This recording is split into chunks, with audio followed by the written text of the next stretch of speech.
Okay, so we are doing today Dalet Amud Beis. Where we are up to is the second line from the top. So again, we're going back now to discuss all the various different opinions that we mentioned on Dalet Amud Aleph in terms of, as Rashi mentioned, what is Kedei Hara. As we pointed out, Rashi on the top of the page over here seems to suggest that it is potentially the actual Ma'aseh all the different shiur, but it clearly has to be referring to the Hara. So the Gemara says, Amr Yitzchak bar Rav Yosef, Amr Yochanan, Kol Echad ve'Echad be'atzmai shiur. Every single one of these rabbis listed in the Gemara on Dalet and Aleph was being Mishayir in himself in terms of how much he was Shaya in his act of intimacy. I discussed more about this yesterday. I'm not going to go and revisit it now. The Gemara asks, but how could you say that each one of these rabbis is shiur, how much he was doing in his own act of intimacy? How could you say that? Don't we know?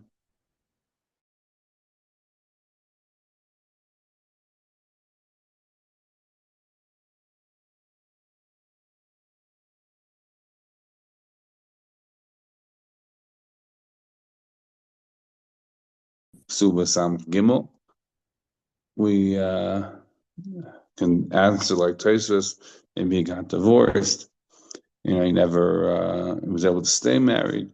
But either way, so long as he was married at some point, so then you understand how he could have a shear. But if he wasn't married, then how could he have a shear? So the Gemara says as follows. One answer I touched to mention over there, that he did get married and he got divorced. In other words, he was married, but not shekash k'vater, so he got divorced. So that's one possible answer. He didn't know this from personal experience, even though Rabbi Yochanan is saying, "Kol echad ve'echad ba'atzmei shiur." He didn't actually know, but rather he heard it from his rabbi. Are you going to ask him what was Rabbi Kiva his rabbi? He had other rabbi, even if he didn't have the same opinion as Rabbi Kiva. Even though Bracha Samach says that Rabbi Kiva was his rabbi, you have to say he had other rabbi as well. And then the third answer, Rabbi Sema, that Sotah Hashem Liveav. What does it mean, Sotah Hashem Liveav? The Sotahs, Hashem reveals them to those that are fearing Him. So if that's the situation, so we end up in three possible ways to answer how it was that Ben Azai knew how long a Ma'aseh would take place, or how long the Hara was. Should be more specific. I should just mention before we go any further that this the Rekiv already points out in Gilin Shas, but later on we're going to see it in Sotah on the Gemara is going to tell us on Yudam and Aleph in relation to a foot ailment. The Gemara over there says as well three possibilities: either he heard it from his Rebbe, or Yeshayel Hashem Liveav, or he had the actual thing happen to himself as well. So this is a line that only appears a couple times in Shas like this, here and there, both here in the beginning of Sotah. So this trifecta, this tripart type answer appears here and then a few blocks later in Sotah. Second, we're saying that it's Sotah Hashem Liveav that's going to sort of explain Ben Azai's position.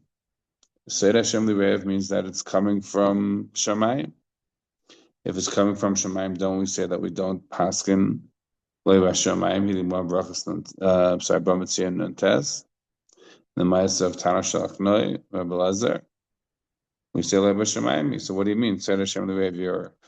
You're hearing it from the Sotahs Hashem is giving to those that are close to Him, those that fear Him. So this is a big topic. We can't really get into this now.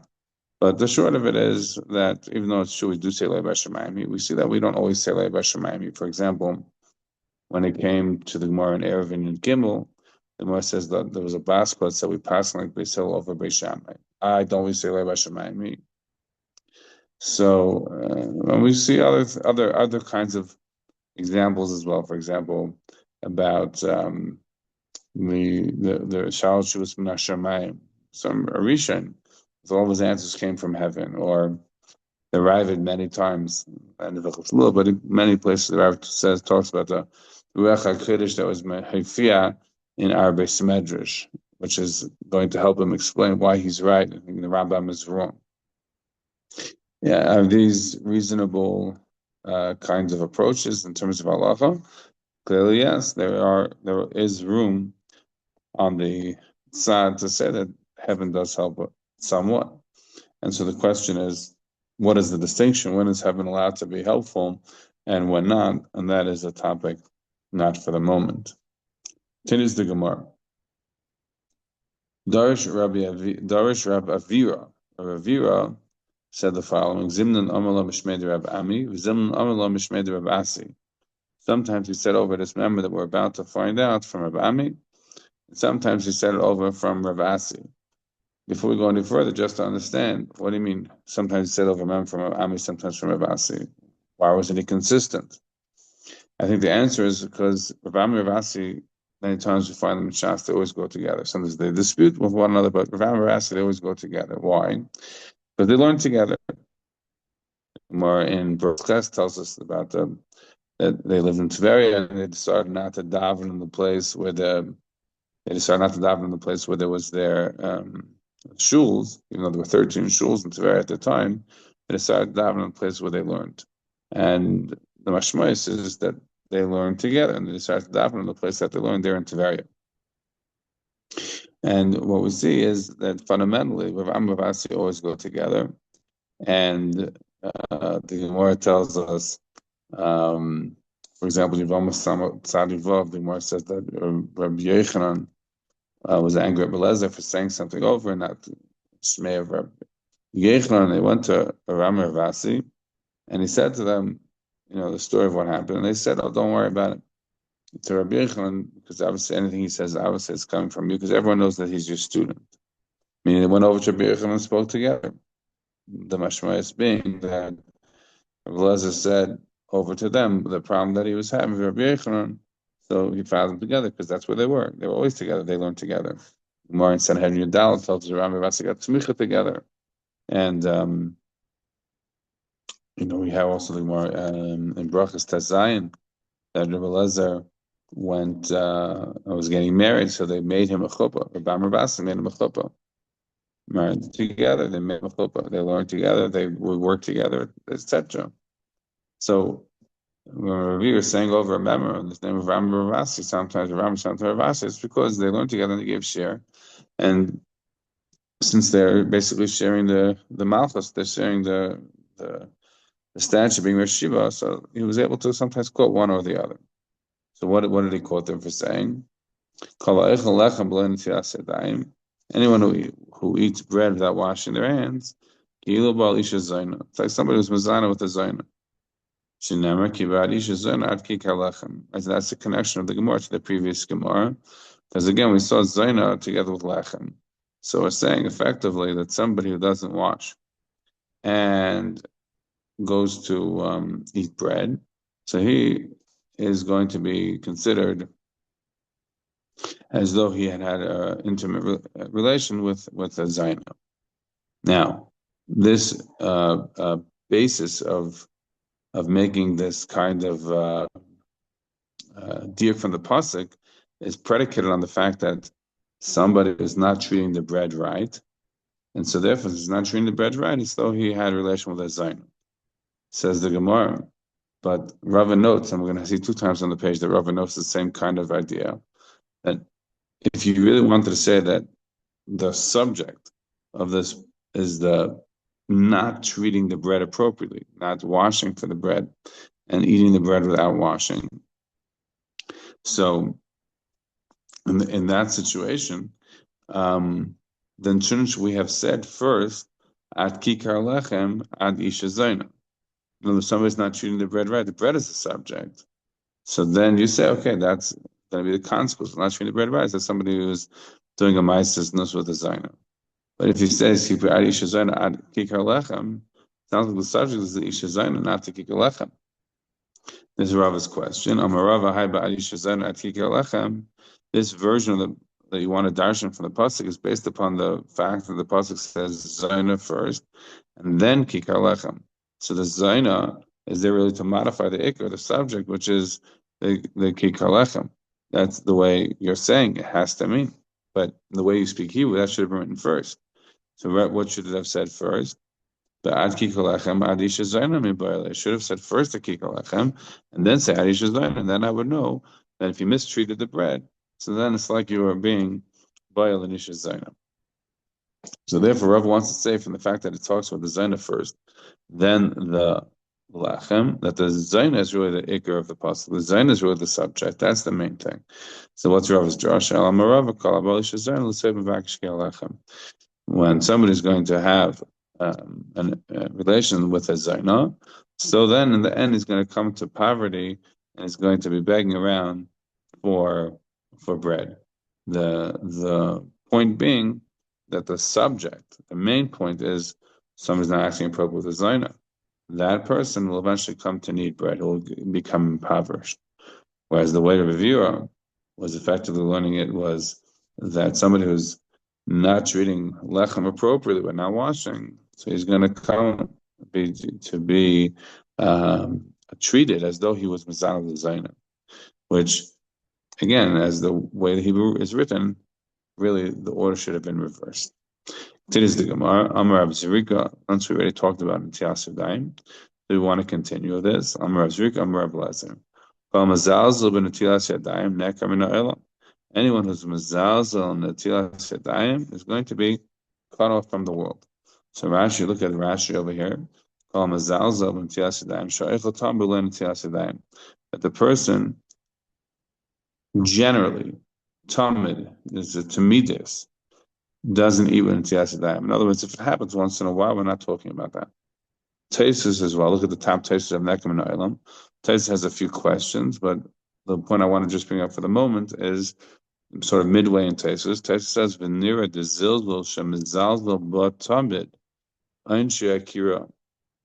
The situation that we're punishing somebody who's mizalzul and Netilas Yadayim is Nekam and Olam. That's somebody who's tamid, but tamidas. That person is being mizalz and test them not washing before he eats. But if he does it one off, that's not going to be considered to be so bad. That's not somebody who's going to be nekar min ha'olam. Now, what kind of a punishment is this? Shor Shlomo Melech may have been mitakim Tias, or was the Chazal, whatever it may be, to say that somebody who's not washing Tias is deserving of death. He's going to be cut off from the world, says Rashi. Nekar de'eva chacham chayav misa, because somebody's ever on the word of chacham is chayav misa. Dichsev peretz geder shechenu nachash. Right, that somebody who is peretz geder, he should be bitten by a snake. So, in other words, if you peretz geder from what the gedarim, the rabbis did, so a snake should bite, meaning you deserve death. In other words, chacham the rabbis have to make sure that the words are taken very seriously. Otherwise, they could be disregarded because people are going to take the divrei Torah more serious than the divrei of Chazal. Now, a couple of points. Number one, we say that somebody who's Eiva divrei Chacham is Chayim Misa. We had that for those that were with us in Brachas Dalin and Beis. We talked about when a person comes home for the evening, what they should do. And the order of operations is they shouldn't first go home. They should first go to Beis Medrash, learn, daven, and then go home and eat. Because if he doesn't, and he goes home first to eat, it's very unlikely he's going to come out to daven, because most likely he's going to be finished. That is the Gemara, and the Gemara says, so Gemara asks, why over here do we say that it's chayav misa more than like in other places? So I said because it's possible that somebody could become to mizalz on this more. So over here as well, perhaps it comes to Netilas Yadayim, somebody could mizalz on it more. And therefore, we want to make sure it's very, very clear that a person can take it seriously. In fact, this was taken so seriously. Having more in Erevin Chaf Aleph, the more tells us that B'Shua guys would bring water to Kippur, and they got nervous that he was bringing so much water, maybe he's going to dig his way out. He was an old man. This is presumably his final incarceration from the way they were mashma. So he's 120 years old. What's he going to do? So And Moshe says they cut down the rations of the amount of water they gave. And now he only had half the water amount that he used to get. And Rikiva refused to drink it, even though he needed it, and instead used it for Netzias Yadayim, because this idea that the Chacham said it, and I know the Derech Chachamim is going to be Chayav Misa, so he didn't want to be ever on their word. You find a similar case like this. The Gemara in Avodah Zarah Chav Zayin, the Gemara tells us over there about Rabbi Shmuel that he had a nephew, Ben Dama, who was I don't know, some sort of sickness, and the way he would have been feeling better was to have a heretic, come and examine him and give him a medicine. And Rishon prevented him from doing so. Why? Because the rabbis say you couldn't use a heretic for something like this. And it was Peretz Geder is a Shechenu Nachash. Literally let him die. Let him die. And he gives him a big praise that Baruch Hashem that you died like this and not being over on the words of Chachamim. But again, the point that we're making, the continuation here, is that we were talking about somebody who was the case of Rabbi Avira, is somebody who is eating without washing Tzilas Yadayim. So such a person, he said, was like Ki'ilu Ba'al Ish Zayna. And now what we're saying is someone is mezalz on the Tzilas Yadayim, right? Not specifically for eating bread, but in general, someone is mezalz on the Tzilas Yadayim. Although Rashi specifically says that it's referring to Tzilas Yadayim of eating bread, nevertheless, I just wanted to conclude with the fact that that despite the fact that Rashi and Taisus both say that somebody who's tamid mezalz on eating bread without washing, then that's not the Shulchan Aruch brings down the halacha. Shulchan Aruch and Archaim Kuf and Ches halacha test says that a person has to be zard in Tzilas Yadayim, because if you don't, then you're going to be chayav all sorts of things. It doesn't say that tamid. It's only talking about somebody who's tamid mezalzel. Imagine somebody who is not zar in Tzilas Yadayim, even one time. Now, let's look at Taisus for a second. Top Taisus says that Taisus says that a couple of questions. Taisus has number one, the re-asks, why are we talking about Tzilas Yadayim that we say that someone's ever Derech Chachamim is Chayav Misa? Isn't it anything that you're ever Derech Chachamim going to be Chayav Misa? More than that, we also said that somebody who's Zalz and Tzilas Yadayim is Zanias, not Misa. So it says it's effectively the same thing. Somebody who's tamid, mezalz and Tzilas Yadayim, and eats without washing, so he's going to be ekir min ha'olam ayidei anias, right? Because anias could even be kosher misa. We have the famous story of Eliphaz, right, where Yaakov Avinu tells him on his kosher kameis, to let him go. Fine. So Zot the Gemara. Amar Rav Chibar Ashi Amar Rav Mayim Rishonim Tzor Sheyigbia Yadav L'mayla. Mayim Achreinim Tzarech Sheyashbel Yadav L'mata. When it comes to Mayim Rishonim, after you wash your hands, you have to lift your hands up. What's the reason why you have to lift your hands up?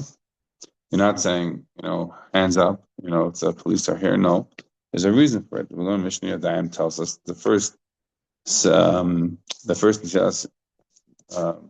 pouring of the cup of water on the hands for Tzilas Yadayim is there essentially to mitar the Yadayim, and the Shniyim is there to mitar the Mayim, which is Toif Chamal Yadav, which is splattering all over. Why? Because if the water, essentially you have to wash your hands until here, you have to wash your hands up by the wrist. So what happens if you washed your first hands and you washed it past the wrist, and then the second time you wash the hands, you wash it only until the wrist. So then it's possible that the waters that went above the wrist come back down onto the hands, the top of the hands, because the first Natila was only there to retire the Yadayim, the water itself. It needs a second Natila to retire. So if it was a situation where the second Natila was only onto the parak, but the first Natila went chutz the parak, so then it can come out that those waters can come back down, touch the hand, and the top of the hand, because they are not yet mitahar from the second washing. And so as a result of that, we made a takana that a person, right, when they wash their hands, should pick up the hands, pick the hands up. So then the water that was beyond the wrist will not be able to come back up onto the hands and make them tameh. So again, says the Gemara there, Chiyav Rashi's halach is ma'am Hashem tzar she'biyah yad l'mayla. I'm achroinim tzar she'yashbu yad l'mata. Then you put your hands down, in downward direction, in order to get rid of the zuam, as Rashi says. What's the reason for Mayim Achronim being a requirement? Mayim Achronim is a requirement because of the fact that there is Melech Sedemis, Rashi says.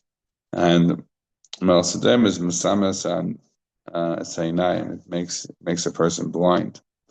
I already mentioned this last time that in the Gemara in Brachot, Nun Gimel and Beis told us that V'yisem Kedoshim Elamayim Achronim.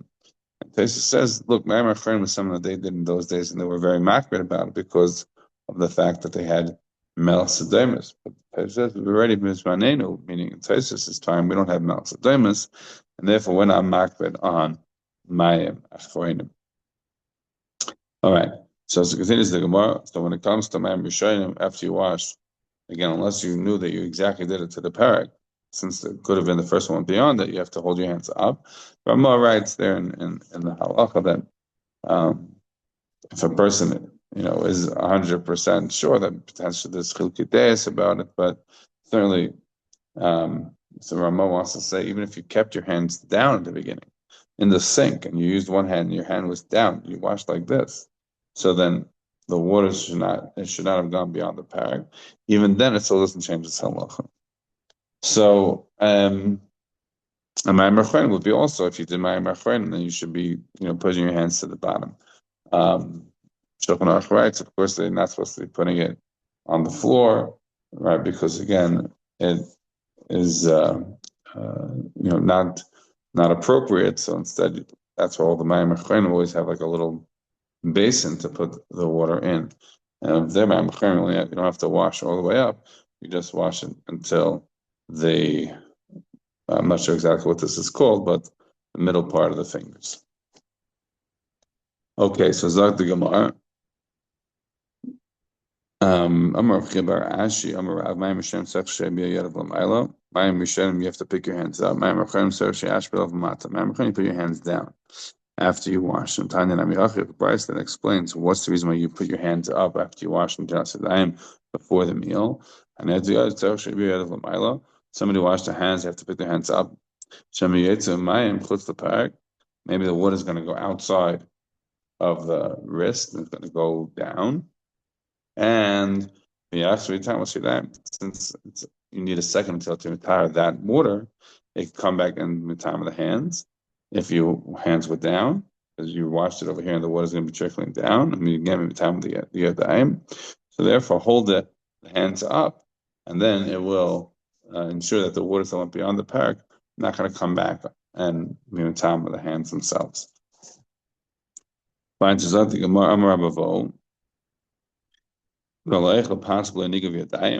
who eats bread and he washed his hands. So we're not talking about somebody who didn't wash his hands. He washed his hands, did appropriate washing of the hands. However, he didn't dry the hands. So it's like he ate tameh bread. It's really a disgusting thing to do that, to eat with wet hands. And it's like it's eating tameh dika bread. So the Gemara explains why is that. Hashem says the Jewish people are eating their bread that is tameh. So in other words, we're bringing that pasuk here to compare that washing the hands and then not drying them and eating the bread is so disgusting. It's like eating the lechem tameh. Sorry. Now we sort of put a dot over here, and the Gemara now reverts back to what we were talking about before. We talked about before about the pasuk of Kiba'ani Shazayna at Kikar Lechem, and the end of the pasuk is Ve'esh Eish Nefesh Ikar Tatzid, and a married woman will be sort of hunting after a nefesh ikar, like a tyra nefesh, precious soul. So the Gemara wants to explain what do we mean over there. It says the Gemara, what does it mean that a woman A married woman is going to be going after and hunting a nefesh shikara.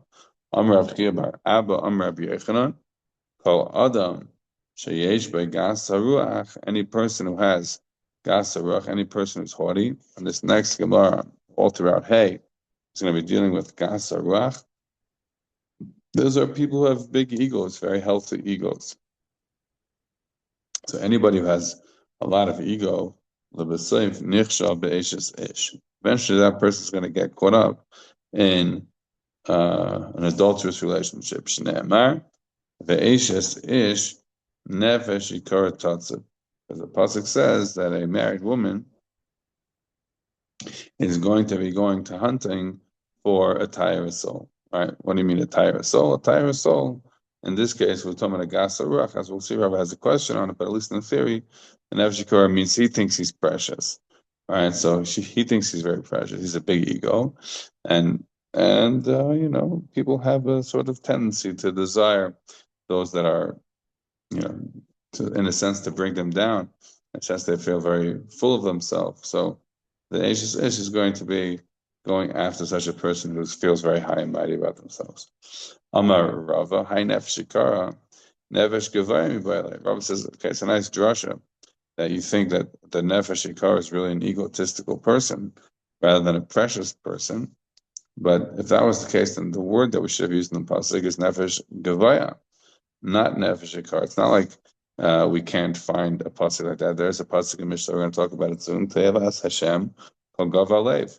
To Te'eva to Hashem. It's abomination to God. Anybody who has, a big ego. So why don't we say it's Nefesh Gavaya? Why do we say it's Nefesh Shikara? Must be we're not talking about a Gavalev. The Aid says Rava, he tatzot nibayla. Your lashon is also not great. If you want to say that she's doing the hunting, then we would say he tatzot, right? That she was going after him. It's a fact that it says ve'eshes ish nefesh shikar tatzot, and eshes ish, a precious soul will be ensnared. It's not mashon that she is sort of, or that he is he hunting her, or is he hunting him? It's not so clear. It should have said, to make it super clear, you should have said he tatzot, right? That is Rava's question. Void he tatzot. So therefore, Rava wants to come with another pshat. Again, what is the subject? What is the subject of the sentence? What is the ikr here that we're talking about? So Rava, the fact that we have the pasuk written in Nefesh Shikar, not Nefesh Gavaya, the fact that it's written in Eshes Ish, Nefesh Shikar tatzot, that tells us Kol Abol Eshes Ish. Even somebody who's a big time chacham, we learned a lot of Torah. If he's boil ishes ish, the siv by yikar himibninim. Yikar is also talked about the Torah. It's more precious than the precious stones. Yikar and gold it's even more precious than yikar and gold. As Rashi points out, right? A man's tam chacham is kind of even to yikar and gold. We have the Gemara in Yuma that Shemayan of Talion, who are descendant of Gerim, parents are Kain Gadol because it's from the Chachamim. So somebody who learns Torah is very, very special. Even if he learned so much Torah, if he was Baal and Eshes Ish, so then she's effectively going to ensnare him into the Din Shel Gehenim. That is to say, if you go look at the pasuk again, Eshes Ish Nefesh Shikar and Eshes Ish, who has a relationship with someone who's a big Talmud Chacham, that's a Nefesh Shikar, is a big Talmud Chacham. So such a person is not going to be safe from Din Shel Gehenim. He tatzod, effectively, she is going to get him into Gehenim by virtue of the fact that he acted in such a manner. It doesn't save all the terror that he did, doesn't save. And later on, we're going to see in Sotah that Torah potentially saves a woman from the trial of a Sotah. That's all Ben Azai's theory that we're going to see later on. But at this stage, it certainly doesn't save the man, not from this world kind of din, but from the next world kind of din doesn't be saved. Fine, so Zad the Gemara. And again, we're going on now with all the Gasa Ruach Gemaras. So Rabbi Yochanan says in the name of Shem Reichai, Kol Adam, Sheyesh Gasa Ruach, Gilu Eved Avodas Kechav. Anybody who has Gasa Ruach is as though he served Getchkes. Why? It says over here that it's a Te'evet Hashem, anybody who's haughty. And And we see that when it came to idols, it says don't bring a te'eva. And so it's sort of like te'eva. We see that it's an abomination. If someone's a gever live, it's an abomination. And by it's talking about idols. So you see somebody's a gasa ruach is as though he worshipped idols. Rabbi Yochanan Didei Amar. Rabbi Yochanan says b'shem himself. He quotes Rabbi Shem Rechen. This is the pshat. What does it mean in the pasuk? Yesh nefesh kar tatzud. So it means. Rabbi Yochanan says, "Kilu kafar be'ikr." Somebody is a. I'm sorry. It's not based on the pasuk of Yesh nefesh kar tatzud. Just talking about a gasa ruach. Gasa ruach. We said is. It's like somebody worship idols. Rabbi Yochanan is saying it's kilu kafar be'ikr. It's like he's a heretic who denies the basics of Judaism. He's kafar be'ikr. He doesn't believe in anything. We don't always get to talk about the parsha of the week, but this is a pasuk from our parsha. Pasuk in parsha Eikev, right? Your heart is going to become haughty. And you're going to forget God. You're going to forget God. By that virtue, the fact that your heart is rising up, very thin, very haughty, so you're going to forget God. So you see here that a gasa ruach, because someone's kafar be'ikr, he forgets God. It's like somebody who's mezana with all of that rise. That's how bad it is to be egotistical. It says over here that anybody who has a big ego, like a te'eva, right? All the different te'evas, all the rise that they did, all the pasuk is talking about. In Vayikra, all the terrible arayas we just learned about, we say them by Mincha and Yom Kippur. So all those terrible things, this is what this person has done. Again, like a Gzer Shavav, to have Hashem called Gavei Lev, to us Kriyal called Teva Sayel, Swan She'ar, to Shelef Nechem. And so, therefore, again, another indication of how bad it is to be from the Gasya Iraq, to be from the egotistical people. Continues the Gemara. It's like somebody who built a bama.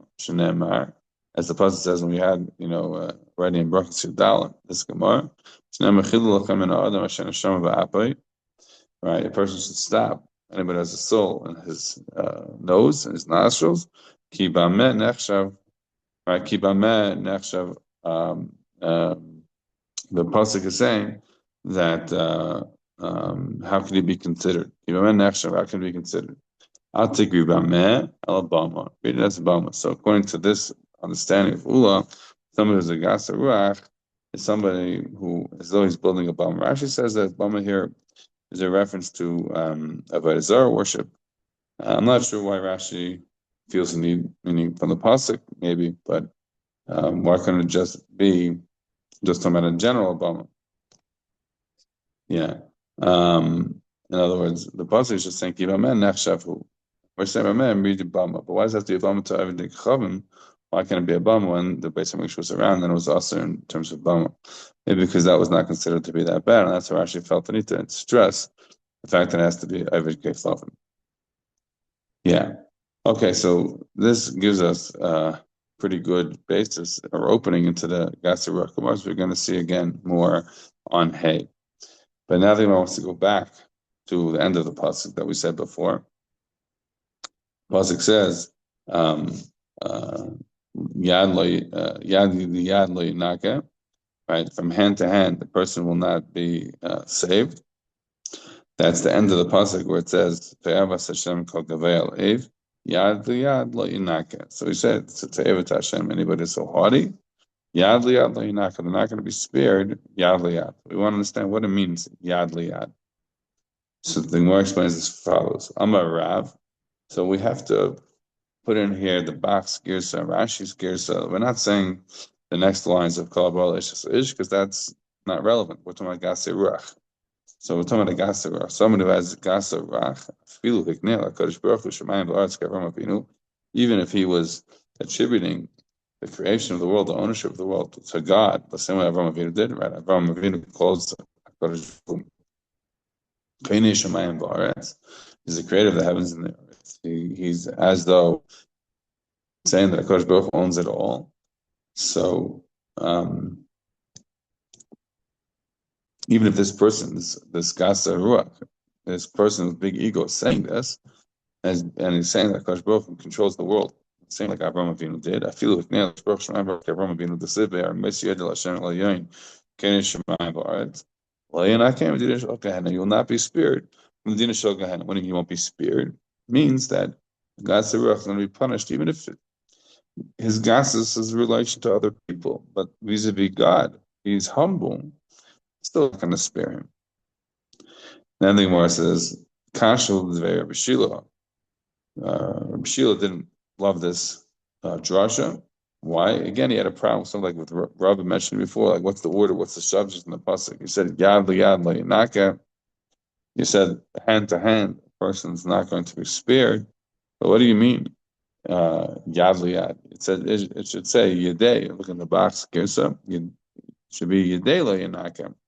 From the hands are not going to be spared. What do you mean hand to hands? It's much something to do with hands going to other hands.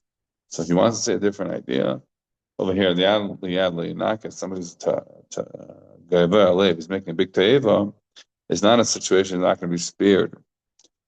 Medina shel Gehenna. Even if he's being mamlech l'ben correctly, no. What it means is as follows.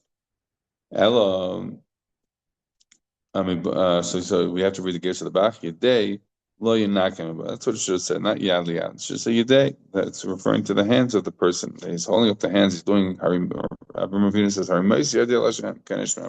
lift up the hands to God.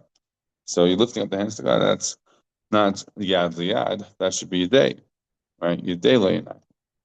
And that thing Mar says, what is he going to learn from the pasuk of yad liyad lo yinaka? I feel kibul Torah Moshe Rabbeinu, even if a person accepted Torah like Moshe Rabbeinu who accepted it from the Rebbeinu Shalom. In other words, Moshe Rabbeinu got the Torah in his hand, and he got it as it were from the hands of the Rebbeinu Shalom. In a metaphorical way, even a person like Moshe Rabbeinu, if he was a Gas Ruach, obviously Moshe Rabbeinu was not. Moshe Rabbeinu was the humblest of all men. But even if somebody was the most, the Kabbalah HaTorah, that he got it from the Nesan HaTorah, he got him Yad Liyad, but it's a Gas Ruach. Right, it wouldn't be spared. Medina shel Gehenna. So he uses the Medina shel Gehenna, but instead of saying Yad Liyad, it's referring to somebody who's the Gatzarach. He says instead of saying it's a Gatzarach, who is somebody who is Mamach Rebbeinu Shalom, says he controls the whole world, saying no, it's somebody who is as great as Moshe Rabbeinu with Mekabel the Torah. Something like that, it's a Gatzarach. You're not going to be spared Medina shel Gehenna. So they're both saying the same thing about the Gavayaleh. They're both saying the same thing about the not be spared from the Din Shel Gehenna. What they're not saying is who's it compared to? Is it compared to someone like Moshe Rabbeinu and Gad Liyad Lo Yanaka? Or is Yad just talking about somebody who is attributing the creation, the ownership of the world to the Rebbeinu Shalom like Avraham Avinu?